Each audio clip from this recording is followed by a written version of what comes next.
네, 지난 2주 전에 1부 함께 말씀 나눴습니다. 그래서 1부는 짧게 말씀을 좀 정리하자면 요한복음은 선포로 시작해요. 요한이 세례 요한의 선포로 시작합니다. 그래서 말씀이 로고스였는데 로고스가 그 즉 예수님이시죠. 예수님께서는 하나님과 함께 창조 때부터 항상 함께 계셨고, 그리고 예수님은 세상의 빛, 그 안에 생명이 있다라고 우리가 말씀을 나눴습니다. 그리고 오늘 이제 그 빛을 증언하기 위해서 세례 요한이 등장합니다. 세례 요한이 등장해서 세례 요한이 예수님은 하나님이시다라는 것을 증언하는 내용이 오늘 말씀이에요. 그래서 오늘도 한 구절 한 구절 보면서 여러분 이렇게 줄도 치시고 또 체크도 하시는 시간이 되었으면 좋겠습니다. 7절부터 볼게요. 7절에 보면 그가 증언하러 왔나니 곧 빛에 대하여 증언하고 모든 사람이 자기로 말미암아 믿게 하려 함이라라고. 여기서 동일하게 나오는 단어가 뭐죠? 네, 증언이에요. 네, 우리 증언의 동그라미 한번 쳐볼까요? 증언의 동그라미. 네, 증언에 한번 동그라미 쳐보죠. 여기서 그는 세례 요한이죠. 세례 요한이 예수님을 증언하러 왔습니다. 증언하러 왔는데 이 증언이라는 단어가 헬라어로 마르티리안이라고 합니다. 마르티리안. 제가 이렇게 뭐 헬라어 쓰고 히브리어 쓰는 게 제가 유식해 보이려고 하는 것이 아니라 한국어로 이렇게 번역된 것보다 이 원어로 보는 게 더 의미가 더 깊더라고요. 증언하면은 우리가 말로 이렇게 예수님을 하나님이시다라고 증언했다라고 생각할 수 있는데 이 마르티리안이라는 이 헬라어의 원어가 마르티스에서 나오는 이 마르티스가 순교자라는 뜻이에요. 순교자.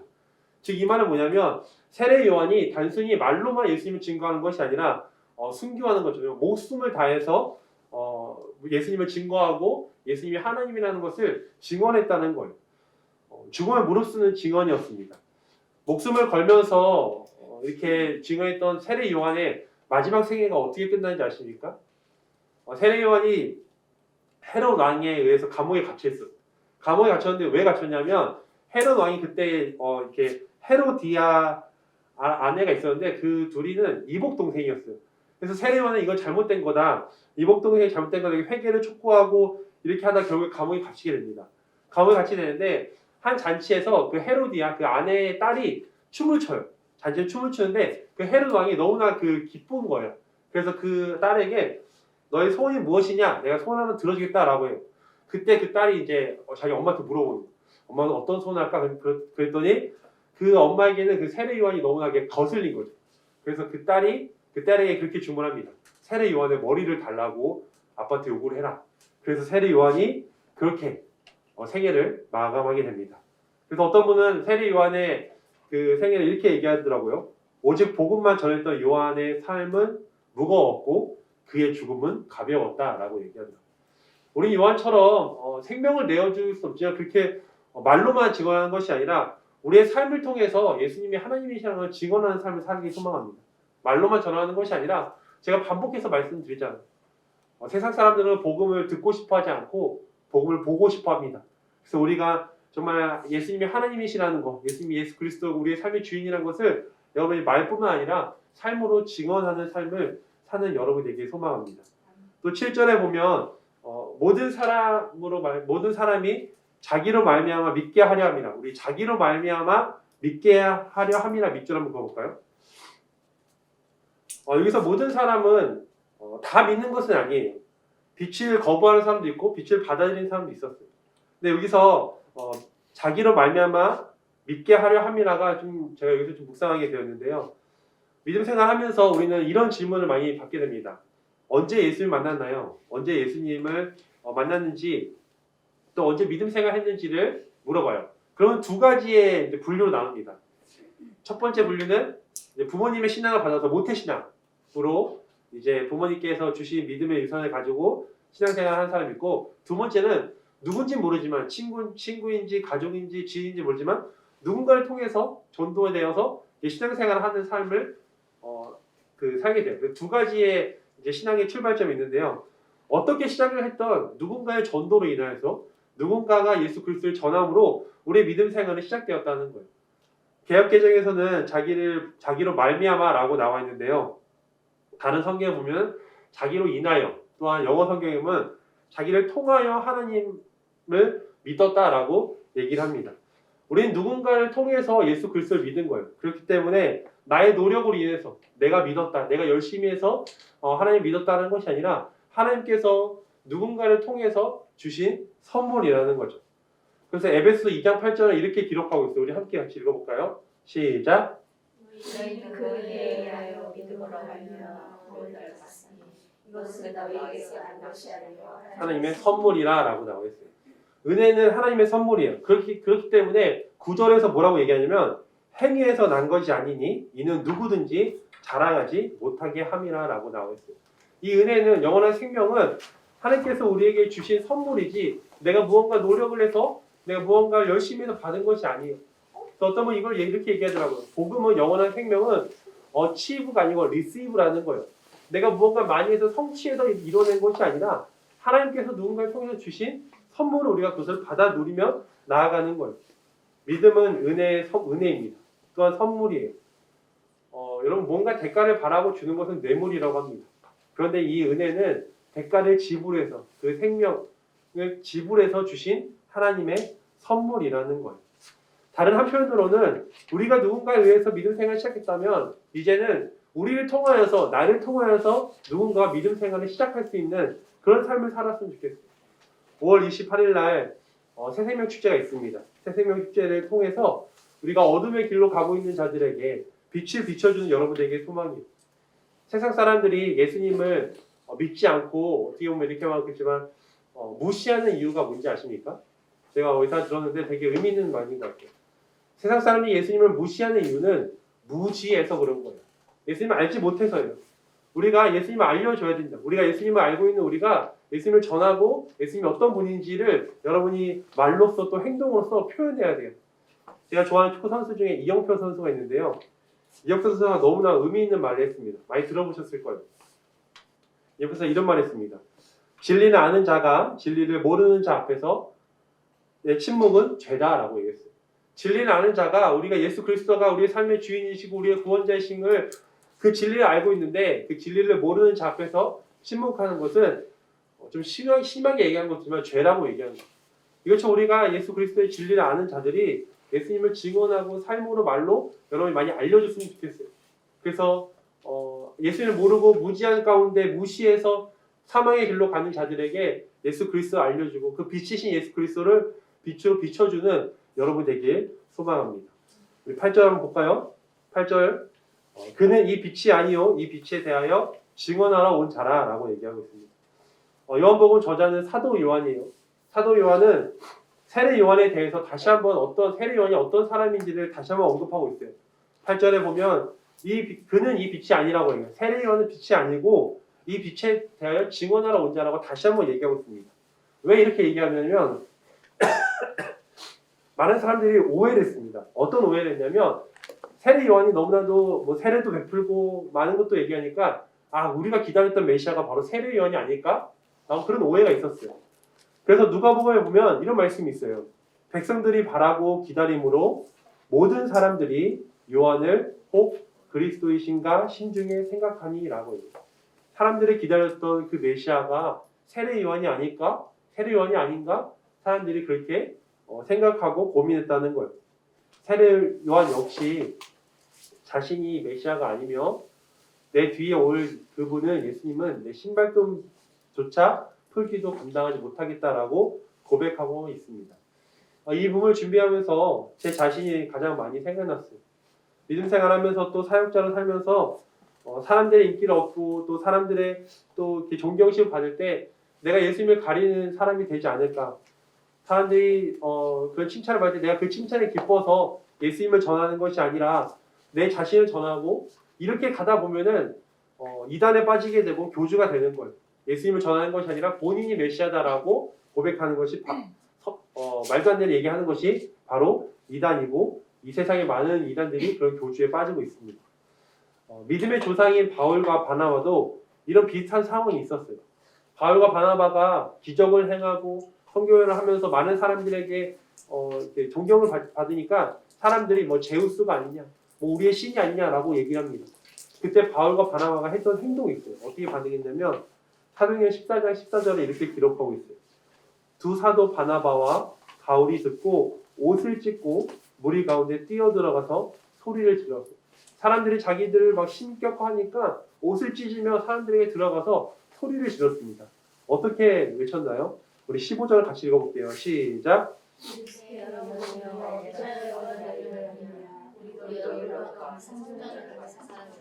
네, 뭐라고 해요? 우리도 여러분과 같은 성전을 가진 사람이다. 나도 여러분과 같은 사람이다. 하나님께 나에게 이런 은사를 주신 거지 우리는 똑같은 사람이다 라고 얘기하고 있어요. 혹여나 여러분들이 주님의 일을 하다가 교회를 하다가 사람들의 칭찬을 받고 사람들의 존경을 받아서 거기에 빠져들지 않길 소망합니다. 혹 그럴 일은 없겠지만 제가 믿음 생활하고 또 사역자의 길을 가다가 제가 사람들의 칭찬에 너무 기뻐하고 또 예수님을 전하기보다는 어떻게든 또 저를 더 전하기 위해서 노력하는 모습을 보이게 되면 조용히 저에게 와서 얘기해 주세요. 목사님, 옷을 찢을 때가 오셨습니다. 네, 그럼 제가 옷을 찢고 제가 회개하면 나가겠습니다. 우리는 그렇게 살면 안 돼요. 우리는 빛이 아니고 빛을 증언하는 사람이에요. 다시 한번 말씀드리지만 우리가 살면서 믿음 생활하면서 많은 또 존경을 받고 또 칭찬을 받을 수 있겠지만 내가 드러나는 것이 아니라 우리 예수님이 드러나는 삶을 살아야 돼요. 나는 새하얘지고 그는 흥하겠다. 이 말씀이 세례요한이 했던 말이에요. 세례요한의 고백처럼 우리의 이름은 사라지고 예수 그리스도만 남는. 그래서 제가 사역을 하면서 항상 말씀을 준비하고 또 사역을 하면서 항상 기도하는 게 모든 일을 할 때 내 이름을 남는 것이 아니라 하나님이 남는 것. 그래서 제가 들었던 가장 기뻤던 게 뭐냐면 제 전교회 사역을 하면서 이제 성도님들이 이제 말씀 끝나고 나가면 성도님이 인사해 주시잖아요. 목사님 오늘 말씀 너무 좋았습니다. 이렇게 인사해 너무나 감사해요. 근데 어떤 분 저에게 극찬이시죠. 이렇게 말씀하시더라고요. 목사님, 그때 전사님 하나님 말씀 너무 좋았습니다. 저는 그때 내가 말씀을 제대로 전했구나라는 그런 마음을 갖게 되었어요. 내 얘기를 하는 것이 아니라 내가 갖고 있는 지식을 전하는 것이 아니라 하나님의 말씀을 전하는 사람이 되자라는 그런 마음을 갖게 되었어요. 여러분이 어떤 일을 하든 어떤 봉사를 하든 여러분 의가 남는 것이 아니라 내 노력에 남는 것이 아니라 예수 그리스도가 남는 그런 믿음 생활을 하는 여러분들에게 소망합니다.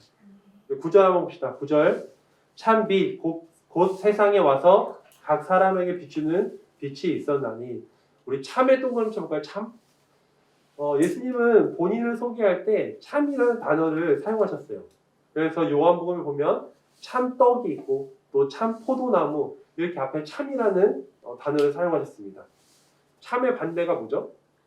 거짓이에요. 참의 반대가 거짓인데 여기서 말하는 참은 뭔가 옳고 틀렸다라는 의미가 아니라 여기서 그 쓰여진 헬라어가 알레디논이라는 헬라어예요. 이걸 풀어보면 뭐냐면 영원한 것으로 참됨이라고 나와요. 영원한 것으로 참됨.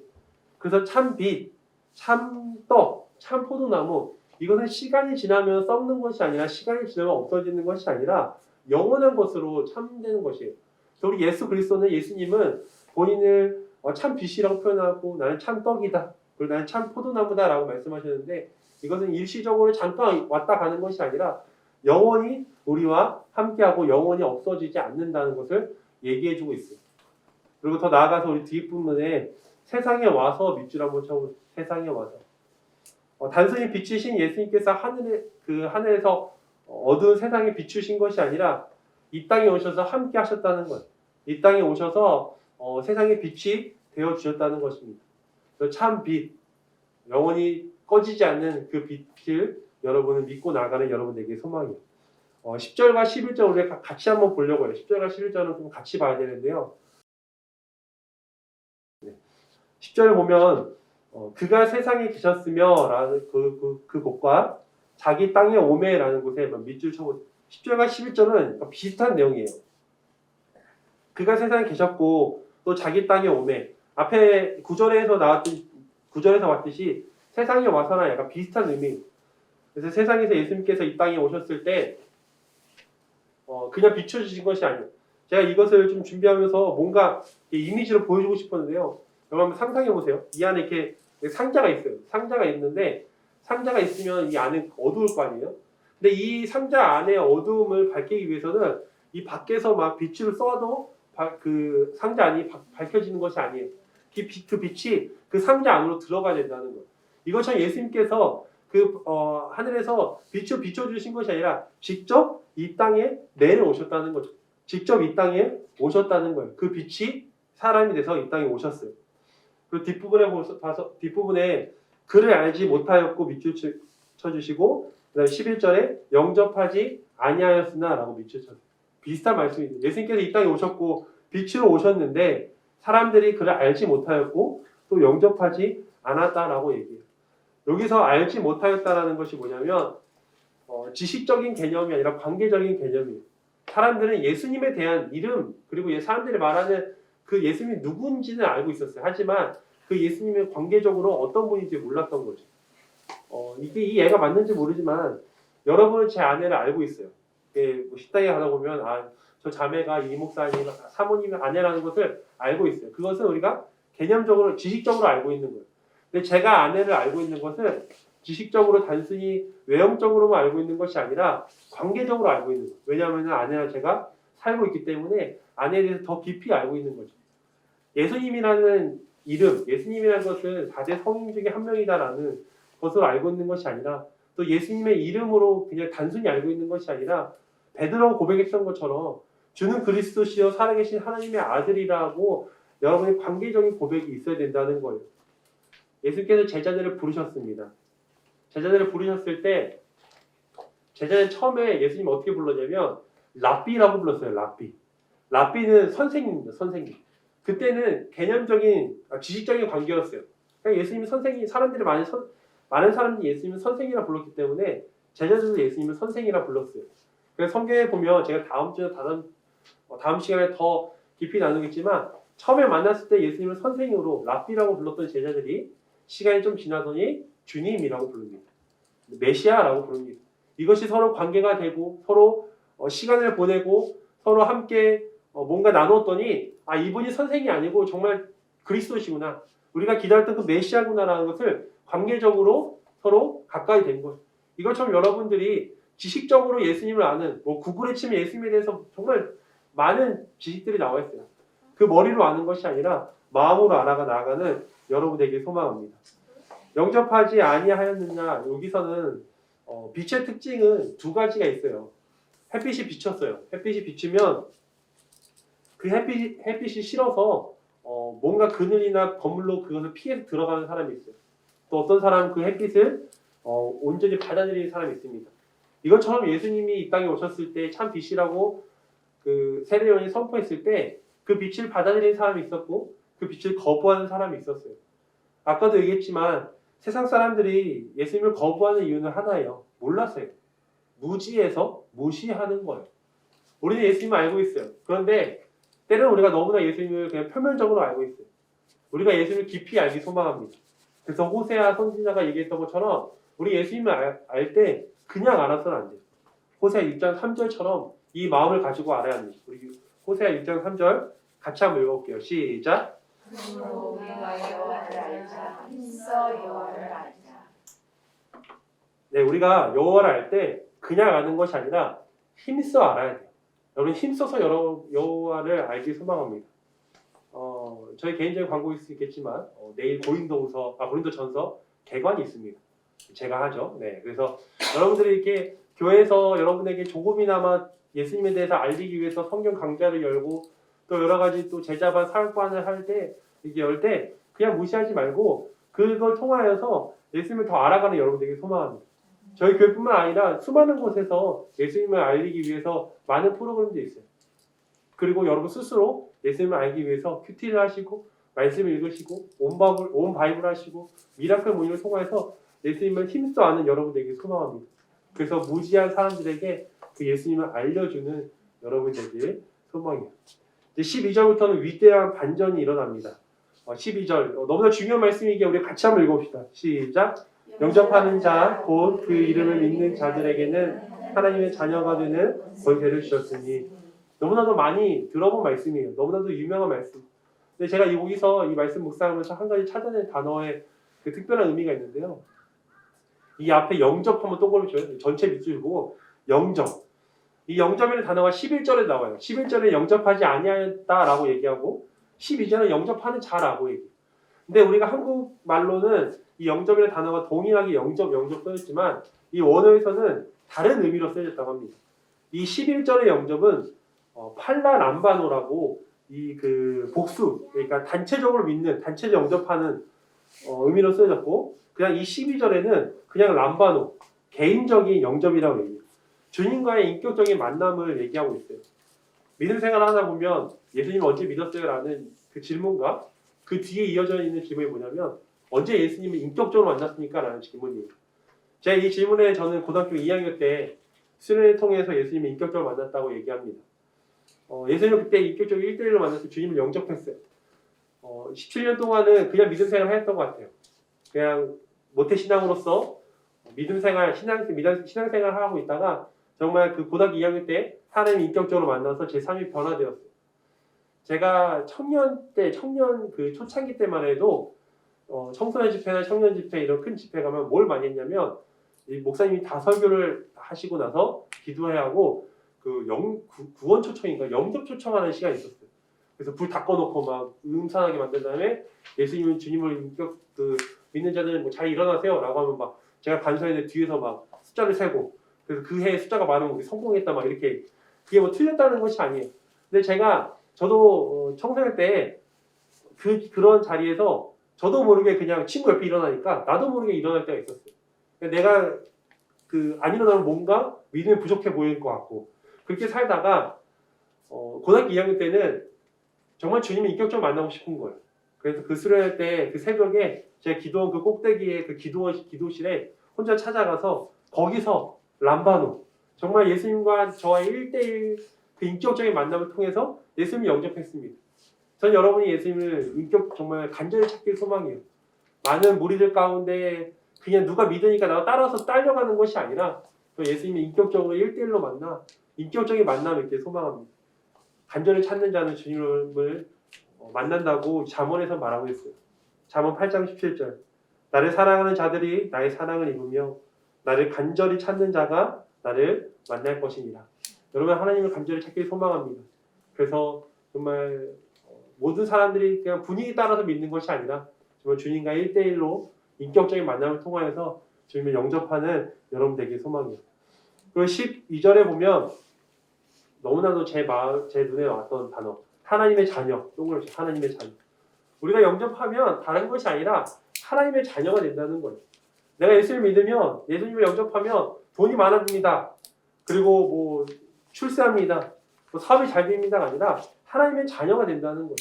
저는 이것이 너무나도 큰 은혜이고 너무나도 이 말씀을 보면서 제가 떠올랐던 것은 사랑이에요. 사랑. 저희 부모가 돼주신다는 거죠. 우리 부모가 된다는 것은 영적인 부모가 된다는 것은 위대한 사랑을 가르쳐 주신다는 거예요. 이 세상의 가장 위대한 사랑은 부모의 사랑이라고 말하고 있는데 하나님께서 그 사랑을 보여주시고 또 알려주시기 위해서 우리를 자녀 삼아주신 거예요. 세상의 어느 종교도 그들이 따르는 신을 아빠라고 부르는 곳은 없습니다. 세상의 어느 종교도 신이 그 피조물 자기를 따르는 자들을 자녀라고 얘기하는 종교는 없어요. 하나님께서 우리를 자녀 삼아 주셨어요. 그리고 주목해서 봐야 될 단어가 있는데요. 되는이라는 단어예요. 되는. 우리 되는에 동그라미 쳐서 되는. 이 되는이라는 단어가 구약에서 어떻게 사용되냐면 창조 때의 그 단어가 이 되는이라는 단어와 동의어라고 얘기합니다. 즉 이 말은 뭐냐면 우리가 예수님을 영접하면 우리의 삶이 재창조되는 거예요. 우리의 죽어있던 사망으로 가던 사망으로 가는 그 삶이 생명의 삶으로 재창조된다는 것이죠. 삶의 변화가 일어나고 영적으로 고아였던 우리가 부모님이신 그 하나님 안에서 사랑을 안에 들어가게 된다는 거예요. 육체의 부모와 영적인 부모, 우리 하나님과 다른 점이 잠언에 나와 있어요. 오늘 잠언 말씀 많이 보는데요. 잠언에 이런 말씀이 있습니다. 27장 10절에 내 부모는 나를 버렸으나 이 다윗의 고백이에요. 내 부모는 나를 버렸으나 여호와는 나를 영접하시니라.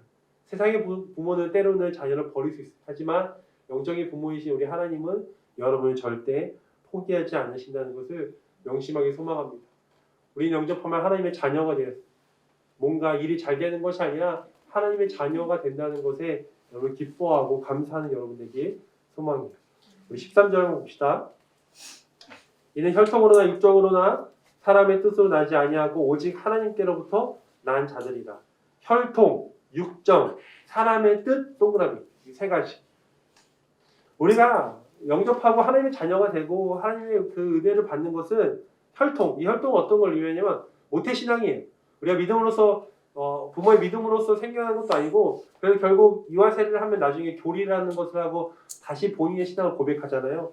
혈통으로 되는 것도 아니고 이 육정은 쉽게 풀어보면 돈이나 명예예요. 돈이나 명예를 가지고 우리가 하나님 자녀가 되는 것도 아니고 또 사람의 뜻, 누군가에 의해서 하나님 자녀가 되는 것이 아니라 뒤에 우리 오직 하나님께로부터 난 자들, 여기가 밑줄이죠. 오직 하나님께로 난 자, 하나님께서 주시는 거예요. 특권이라는 거예요.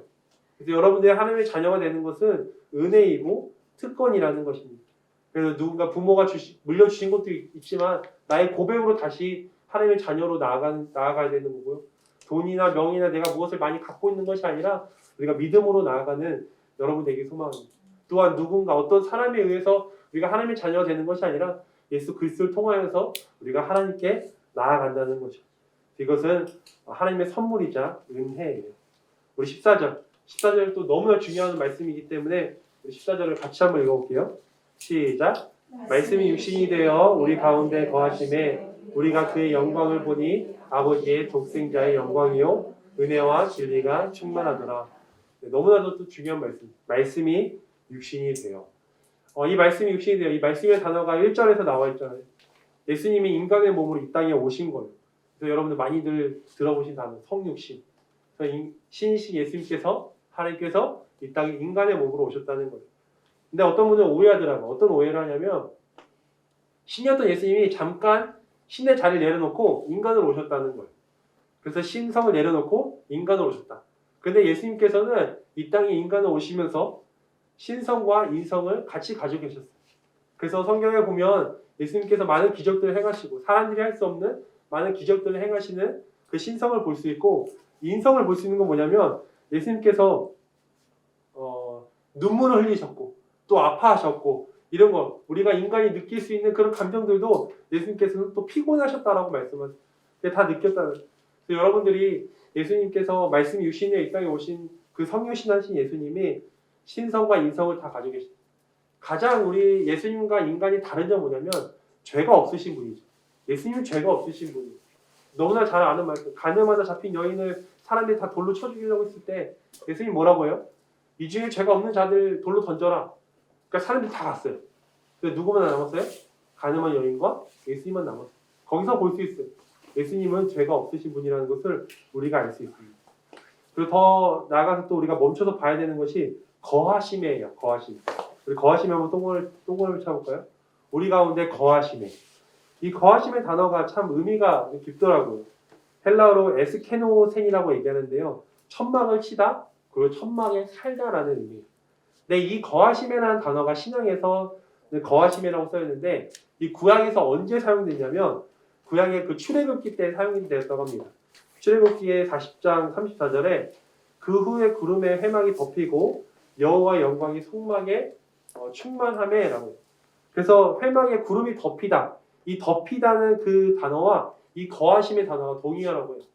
근데 이 출애굽기에 왜 이 덮이다라는 뜻이 왜 중요하냐면 이때 광야 생활하다가 그 이스라엘 백성들이 이 회막에 구름이 덮일 때 그때 앞으로 나가고 무언가 일을 했다고 합니다.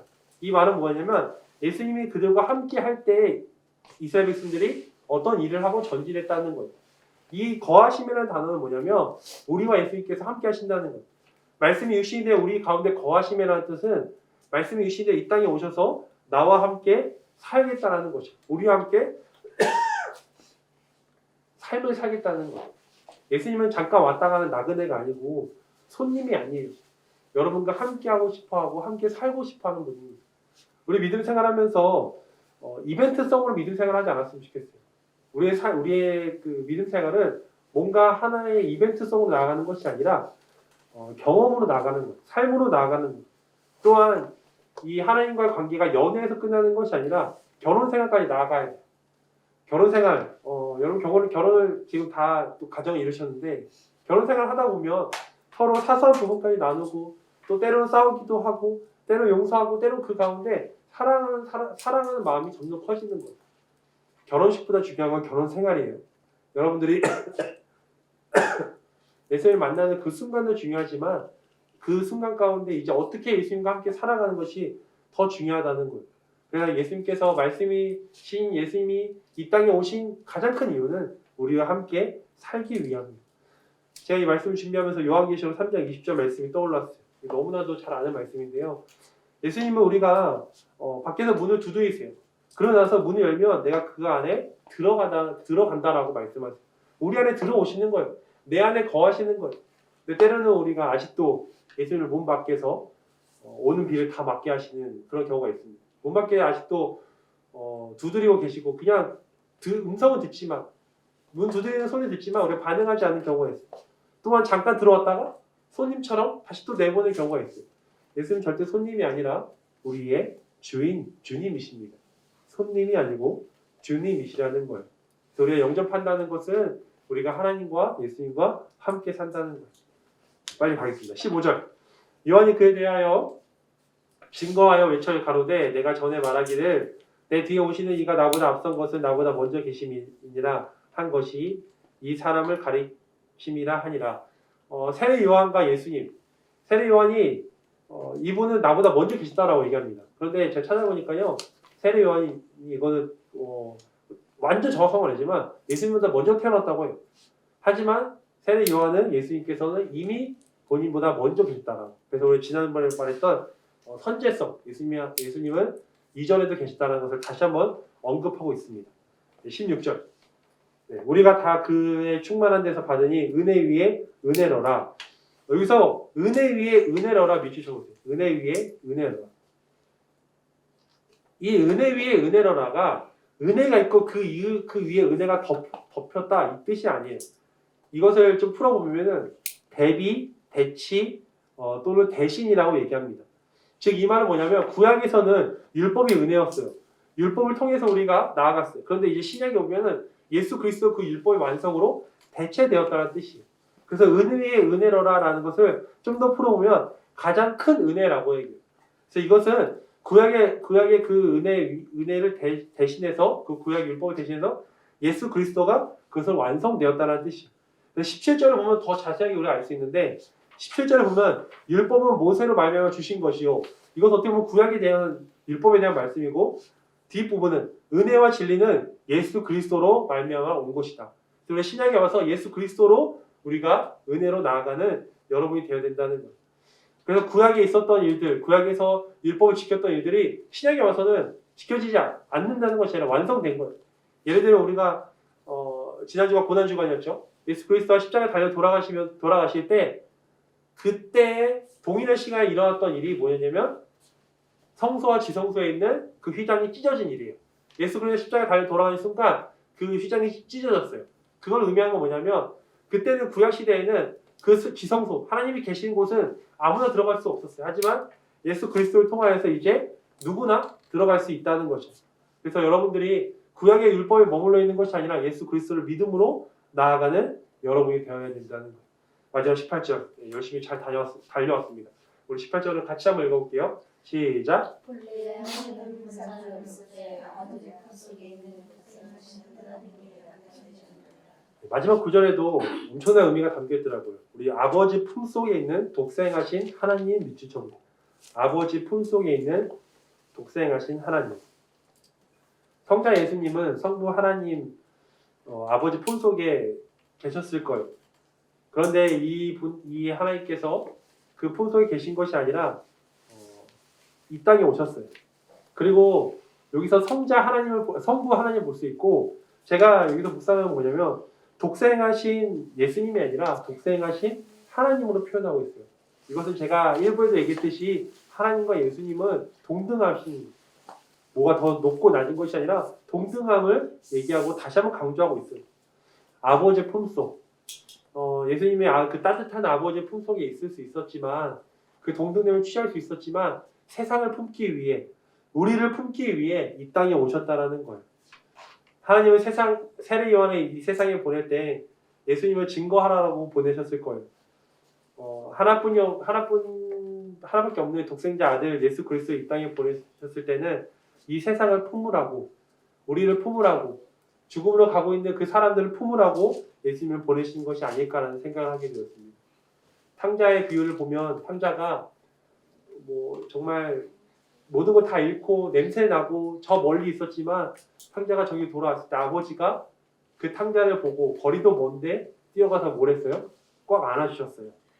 예수 그리스도가 우리가 하나님 앞에 나아가고 예수 그리스도 나가면 예수님께서 그 품으로 우리를 품어주실 것입니다. 그 예수님의 품에 나아가는 여러분에게 소망합니다. 우리 시간 찬양 하나 할까요?